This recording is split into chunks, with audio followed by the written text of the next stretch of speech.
less effort, great soil, a popular way of gardening. Who wouldn't want all of that? Hi, I'm Gardener Scott, a master gardener who discusses everything gardening so that you can become a better gardener.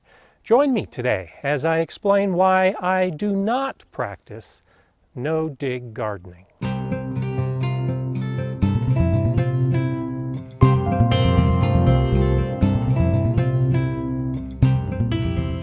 I pulled this book from my gardening library. It's Organic Gardening, The Natural No-Dig Way by Charles Dowding. Now, Charles Dowding first published this book back in 2007, and he's recognized as the father of no-dig gardening. A British gardener, he has amazing garden beds, and he's been experimenting with the no-dig gardening method for decades now. And it really does have many benefits. And this is a really good book. I'll put links to it below. There's a lot of information about plants and how to grow, but the no-dig gardening method is so simple that in this book, there's really only about 5 pages that are dedicated to explaining what no-dig gardening is and how to do it. And I'll start with that. The basics of no-dig gardening are in the name. There's no digging other than what you need to do to put plants in the ground. As explained by Dowding, a lot of the reasons we think we need to dig in our garden, to loosen the soil, to incorporate organic matter, to dig up weeds, none of that is necessary if you follow his method.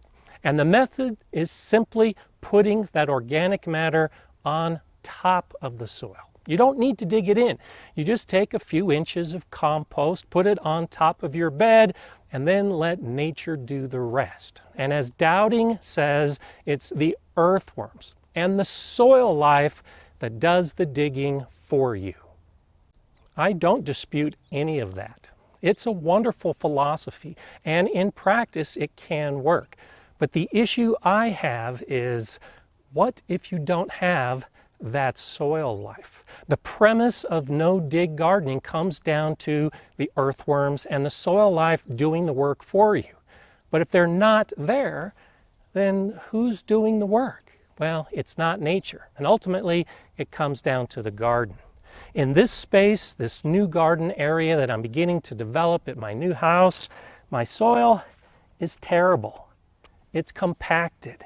I can't get a finger in it. Even with a trowel, I have to chop away just to make any progress. I've had an analysis done by Colorado State University to tell me that this soil is lacking in nutrients, and it only has about 1.5% of organic matter in it. And the goal is at least 5% of organic matter. I don't see earthworms when I am able to dig this up. I don't even see any indication that earthworms have been here. So if I begin this garden space by just putting compost on top, well, how long is it going to take for that soil life to appear? I've had this thick layer of wood chip mulch around these young aronia bushes for about a year now, and I keep this area watered. If I move aside the mulch, the soil is moist. I can dig into it a little easier, but I still get a lot of compaction just a few inches down. And I don't see a lot of signs of soil life. Charles Dowding's suggestion to a compacted, poor soil like mine is to bring in about 15 centimeters of compost. That's about 6 inches to lay on top of the soil. And that's the beginnings of a no-dig garden. Well, this is an awful lot of space, and it's cost prohibitive for me to bring in 6 inches or 15 centimeters of compost for this whole area. And for a system that's supposed to be less effort, well, imagine how much time, how much effort, how much labor to bring that much compost into this area. Colorado State University in my soil report suggested that I use 2 to 3 inches of compost, that's about 5 to 8 centimeters, per year over a period of 2 to 3 years, and to incorporate it into the soil. Well, that's a lot of time, and I don't want to wait that long to get my plants in the ground. The key component in both of these suggestions is organic matter for the soil. Now, Charles Dowding says put it on top. Colorado State University says incorporate it.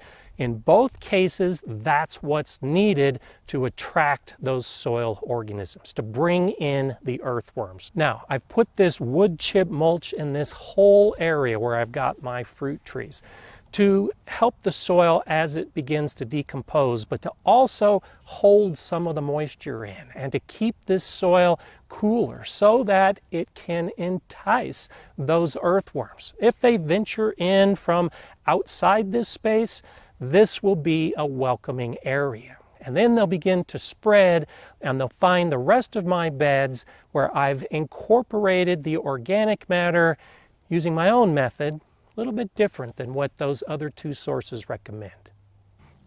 This is my newest bed that I finished just this season, and I grew some green beans and some tomatoes.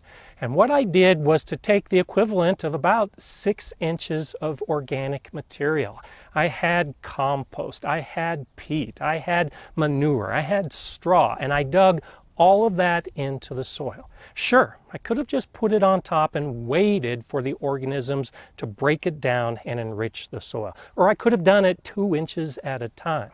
But I really wanted to jumpstart this area. And there was a lot of effort involved. But I used this native soil that I know is poor, that I know is deficient in nutrients, and I worked in that organic material so that when the earthworms find this space, they have plenty of food to eat. And just last week, I found some earthworms already living in this bed. And I did the same thing for this bed. I built this bed last year, and then I amended it last year. I grew in it this year, and I've already pulled the plants. It's the end of the season, and as I showed in a recent video, I amended this bed with a great variety of organic material.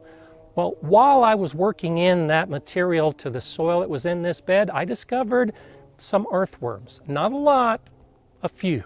But with all of this increased organic material, it's food for all of the soil organisms. So they will propagate. They will grow within this bed. And in the spring, when I grow again, the soil is going to be filled with life. I'm preparing the soil in this bed using a different method. I did grow some things in it this year and had a nice straw mulch. Well, when I pulled those plants, I put down about a 2 to 3 inch layer of compost. And in that, I planted some winter rye seeds. So all that winter rye is starting to grow now. It's a cover crop that will cover this area through the winter. And in the spring, I'll just turn it over to incorporate that fresh winter rye growth into the soil. And then it'll be ready for planting. It's apparent that my methods for improving my soil involve digging. That's why I say I do not practice the no-dig gardening method. But that's not to say that I disagree with it. I really like the idea of less effort, just putting compost down once a year and that's all the soil needs. I like the idea of working with Mother Nature and letting nature do all the work. I like the balance of nature. That's one of my basic gardening philosophies. I like the idea of a rich soil with mulch cutting down on the need to weed at all. Those are all wonderful reasons to practice no-dig gardening. And I look forward to that opportunity once my new garden and my new soil is ready for it. And while I'm a patient gardener, I'm not so patient when it comes to soil. I don't want to wait the 2 to 3 years following either Dowding's method or Colorado State University's method. I want to start building the soil now, and I want to start growing now. So over the next couple years, I'll be digging. I'll be improving my soil by incorporating large amounts of organic material so that a few years from now I can sit back and just apply the compost and enjoy all the advantages of no-dig gardening. If you'd like to learn more about soil and how I view soil in the garden, I suggest you watch one of these videos next. I'm Gardener Scott. Enjoy gardening.